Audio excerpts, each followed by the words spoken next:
Oh, man. He's back. Hey, did they play football yesterday? Chicago did. Man. Here's what I'm thinking, Goo, because we're already into it, and everybody knows what we're talking about. Matt Steinmetz, Darryl the Guru Johnson. 49ers lose their season opener at Chicago 19-10.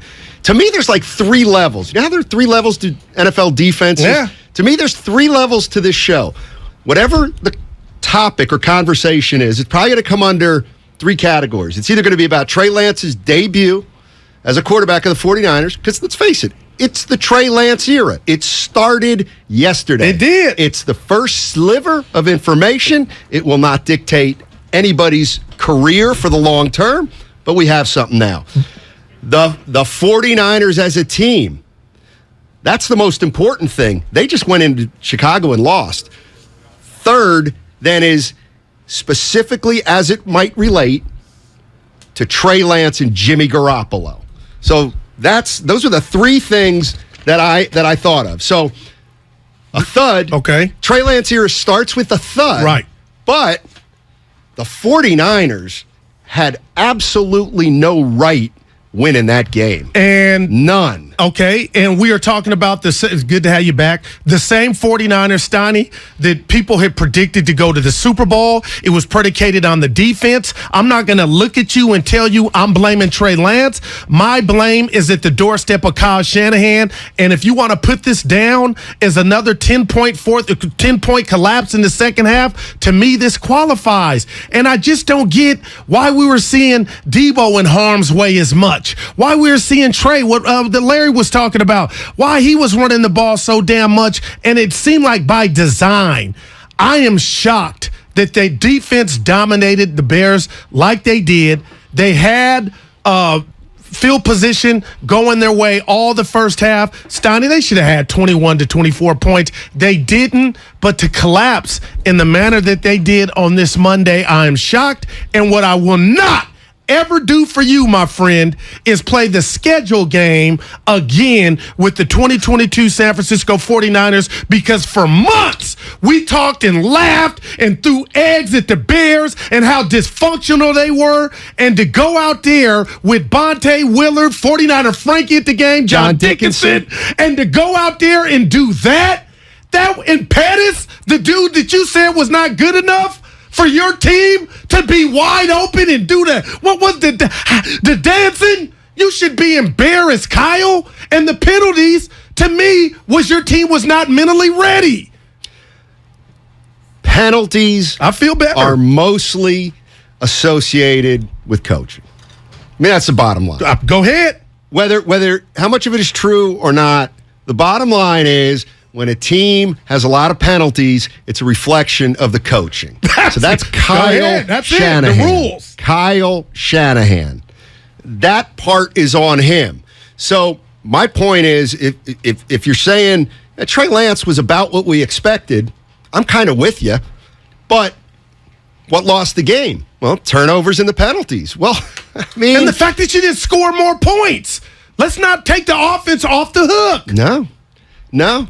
I'm not taking the offense off the hook, but I'm also acknowledging that this supposed great defense, with conditions wholly in their favor, what they allow 3 touchdowns in the last 20 minutes? Oh, man. 3 touchdowns in the last 20 minutes. In a rain-soaked field. A couple broken plays. You know what? The NFL is broken plays half the time. And was Lance's interception because of the weather? No. Well, he didn't see him. First of all. He jumped it. You know what?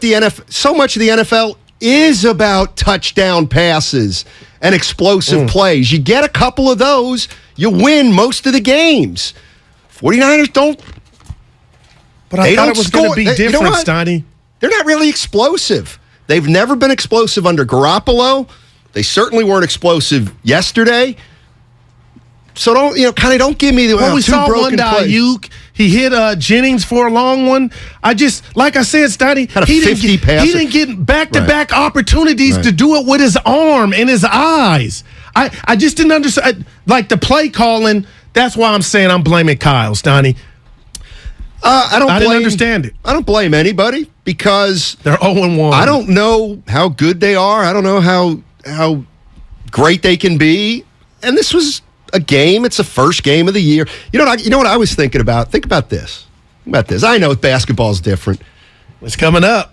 And I'll say anybody remember this game, and people will be like, yeah, they kind of do. But the point is, it doesn't matter. Remember Kevin Durant's first game? They got beat by as a Warrior. They lost by 35 to the Spurs. Kevin Durant's first game. Warriors lost by 35. Again, I know that basketball's different, but the Bears were the worst team, arguably, some had said, in the league, Steiny. Right. I'm not telling you the Niners aren't going to get to their ultimate goal, but let's put some rats on the table. Was Trey Lance better than Jimmy Garoppolo yesterday? And did Trey Lance instill any more confidence than you before seeing this game? To me, I'm more worried. Well, I'm not blaming them. I'm more worried about 5. See, I do think one of the big things that has to be established, and it really can't be established, is how are you assessing Trey Lance? I mean, essentially, if you're assessing him as a third-game quarterback, well, you're saying, you know what? We got to expect that out of him. By the same token, if Jimmy Garoppolo throws the same interception that Trey Lance throws yesterday, which he has, he's getting run out of town again. My point is this. Don't say Trey Lance, yes, Trey Lance could be solid, but stop telling me that he was okay yesterday when you know damn well if Garoppolo played the same way, you'd all be laughing at him. But, okay. That's the bottom line. Can I come to his defense, and you may not agree, but we've seen the Garoppolo movie over and over and over. This is a young kid, and again, I'm not saying he was the sole reason they lost. Justin Fields, who was a clown show, Steiny, and people were just disrespecting left and right, he outplayed Trey Lance. Okay, so we'll leave that there. But Trey did not instill any more confidence in me that this is going to be a different and more dynamic offense. And again, I know quarterbacks miss passes all the time, but the one to Croft, you got to make that, Steiny. We're saying the same thing about Garoppolo for the last 2 years. Got to make that one. So all I'm saying is, of course, it's. How shocked are you, partner? Give me that. I'm not that shocked. Are you really not shocked? No. There's not a soul that predicted the Bears could go up to win this game. But it's the NFL. Did you look at the scores yesterday? I'm at a sports bar yesterday watching all the games. Go ahead. And at one point, I'm walking through and I'm looking at every different game, and I'm like, wow, that game's close. That game's close. That game's close. Look at that score. So it's week 1. There's a very good chance that the Bears will end up being lousy, and the 49ers will be pretty good. And we'll look at the game like we looked at the game last year when the 49ers lost to a pretty lousy team early in the year that I can't tell remember. Me, Steiny, why the running back position or the running backs were supposed to be a position of strength, and we saw the injury to Mitchell. Another injury to a 49er running back, but Deebo Samuel has 8 carries, 1 less than Jeff Wilson Jr. by design. What signal is Kyle telling us to what about the stars or the studs in the running back room?